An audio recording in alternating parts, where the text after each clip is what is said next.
Today you're going to learn exactly how to create timeline infographics.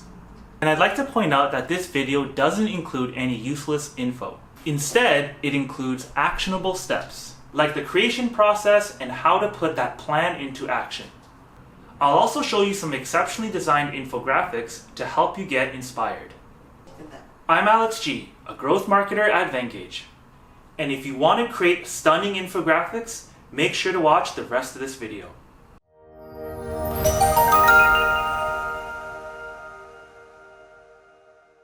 Timeline infographics visualize a process in chronological order.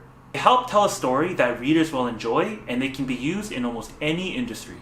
With that, let's kick things off with step number 1. Create a plan for your timeline infographic. There's 4 parts to cover in this first step. First, establish what the timeline will be used for in its final form. You should ask yourself questions like, who is this for? Where will this be published? Is this a story? A history lesson? Will it be shared without any other text or content? Simple questions like this will help determine the format and approach you take in the design stage. As an example, take a look at this Google I/O infographic. We wanted to show you the evolution of product announcements at the conference. It was created for blogs that cater to techies like us. Now it's time to make the plan a little bit more concrete. You need to determine a few key parts of your timeline, like how many dates, sections, or points you're going to cover. Now, don't get lazy and skip this step. There's a difference between an infographic with just 8 points compared to one with 15 points. Here's an example.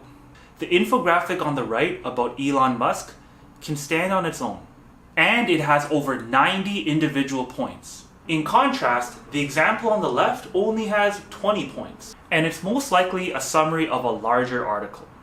For part 3, you now have to use your plan from part 1. Use it if you need a text or image-heavy timeline. Now, do you actually feel compelled to actually read that timeline? Of course you don't. That's because it's way too text-heavy. But it's easy to fix. We followed this rule when we were making the Google I/O timeline.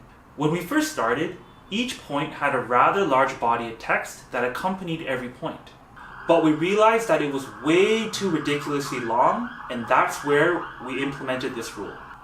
So what's the lesson here? Cut the fat and only include 1 sentence per point. Okay, finally, the last step is the planning stage. Decide if the timeline is the focal point of your infographic.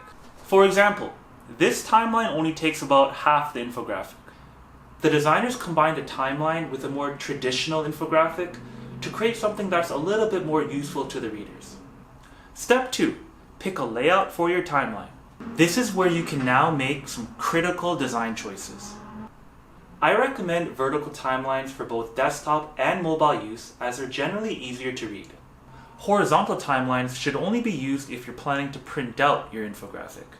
So let's dig a little bit deeper into timeline alignment. You've got 5 choices to choose from. So that would be center, left and right aligned, snake, or sectional. But centered is by far the most popular among all niches. But why? Well, it's simple. They're super easy to navigate. And most people will automatically recognize it as a timeline before even reading it. But your strategy might change if you have a text-heavy infographic or if you plan on sharing it on social media. In that case, you should consider a snake layout. This is one of my favorite examples of snake timelines. The layout of this timeline allows the reader to follow the life of Jeff Bezos from birth to death. They're really great for timelines with lots of points. That's because they essentially guide the reader through the entire infographic. Okay, so now let's move on to sectional timelines. Sectional timelines are ideal if you don't have many points, but you still want to include explainer text. Step 3, add the timeline to your infographic. Okay, so here's how we created it step by step.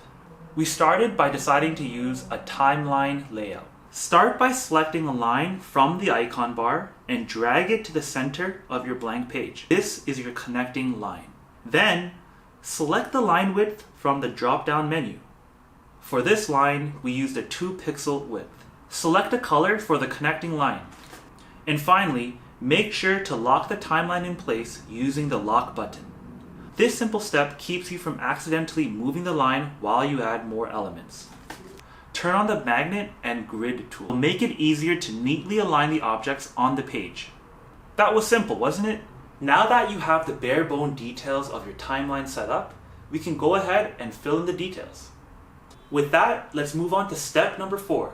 Add headlines to your timeline infographic. First, add a background for each point header using a rectangle. For this timeline, we decided to use green for the successful products and red for the discontinued product. Lock the headers in place. Once you placed the point headers, add the dates. Now that we have the headers on the timeline, it's time to add the text. Step 5. Add text to your timeline infographic. Select the text box from the side menu and place it on the page. You may have to adjust the placement of the headers accordingly. Now you can add the headers. Adjust the size of the header background accordingly. Next, make sure the header and all the points are spaced apart evenly with the connecting timeline. Be sure to leave enough negative space in between each point to let the text breathe. This will make the information a lot easier to comprehend. Use the group button to make sure the header shape, header text, and body text fit into one single element. This way you can move them all as one. Okay, so now it's on to the final step, and that's to help you create better designed infographics. Step 6. Add embellishments to your timeline infographics. Embellishments include anything extra that you can add. These are things like icons, images, or extra text. Whatever you add, keep that goal in mind. Make sure to keep it easy to read and understand for the sake of your readers. We used logos from every year of the conference to embellish the date headers. It gives the eye an easy path to follow, as a new logo means a new year in the timeline. Another kind of embellishment that adds value are icons. The icons that we used in our Google example helped us establish a clear break between the points. The last embellishment that we used was the most subtle, and you might have missed it if you skimmed the timeline. Did you catch it? Well, maybe if I actually give you a chance to look at the title. That's right. We used the description of the timeline to give the readers a little bit more information without having to spell out the names of the products. Simple things like this will allow you to convey a lot more information without having to add a lot of text. So that's the 6-step process to how to create timeline infographics. Did you learn any practical tips from the video? Then make sure to like the video and subscribe to our channel right now.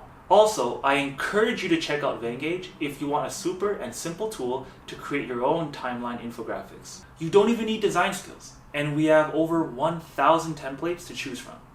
It's free to try, so go ahead and register for a free account.